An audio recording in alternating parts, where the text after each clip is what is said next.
أعوذ بالله من الشيطان الرجيم بسم الله الرحمن الرحيم رب اشرح لي صدري ويسر لي أمري واحلل عقدة من لساني يفقهوا قولي. My name is Dr. Suzy Ismail from Cornerstone, and I'm happy to join you again in our Ramadan Resilience Program.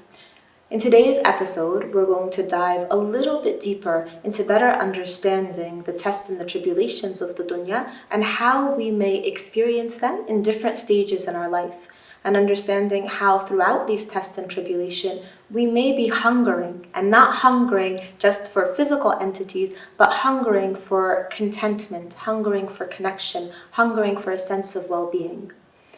So when we look to the Quran, we see that Allah Azza wa Jal describes to us in Surat Al-Hadid the stages of our life. And He describes this dunya to us as understanding that the dunya is a stage of la'ab and a stage of lahu, that there is a time in our lives when our lives will consist of play.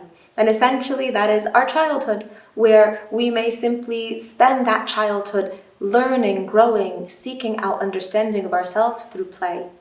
But there's also a stage in our life which is lahu, which is entertainment, seeking out ways to occupy ourselves, to distract ourselves. And there's stages in our lives that are competitive, where we compete with others in seeking out more and more.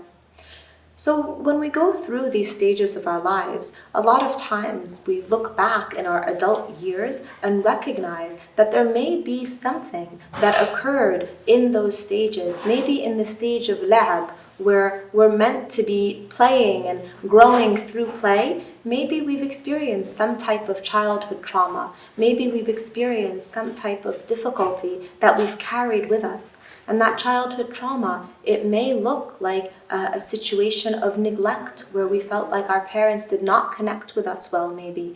Maybe it was, a very difficult or traumatic situation with our caregivers. Maybe it was a situation of physical abuse, a situation of sexual abuse, a situation of psychological abuse. And that period of la'ab may not have been that holistic, safe ground that could encompass us and allow us to grow in our older years, reflecting upon the period of la'ab fondly.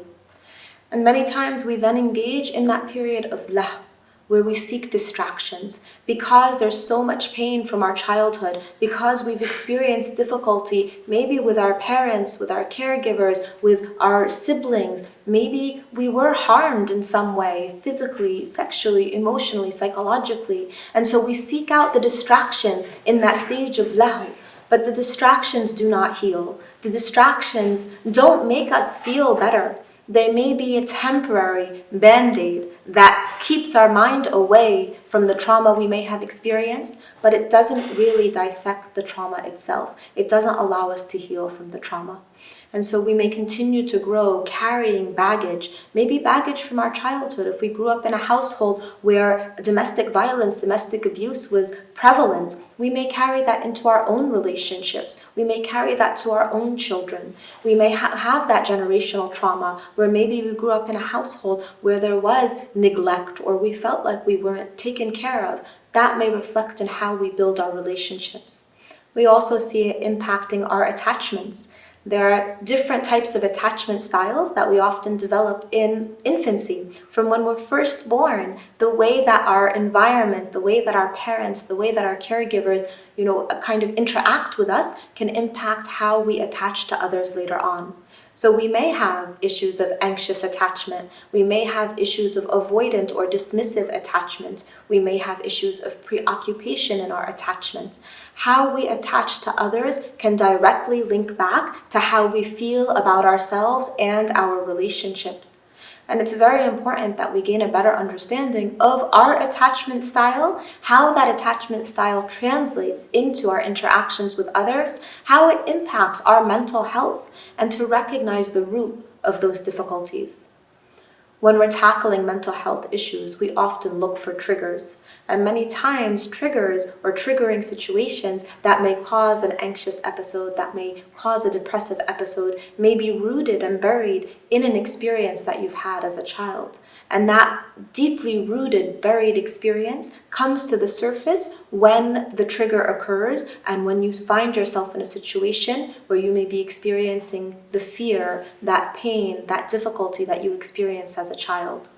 So diving into your childhood, unpacking that childhood trauma and being able to process it and move forward is not an easy journey. And it's a journey that requires the help of an expert, the help of a counselor, a psychiatrist, a psychologist who can offer the guidance to hold your hand through that difficulty. We know that our tests do come from Allah Azza wa Jal, that they can strengthen us, but we also know that our tests can cause us great difficulty, and that difficulty can impact who we are, and how we interact. So as we continue to grow, as we continue to better understand our own selves and those around us, I pray that inshallah through the journey we're able to find that healing, and we're able to turn to those who can help us in that process of healing.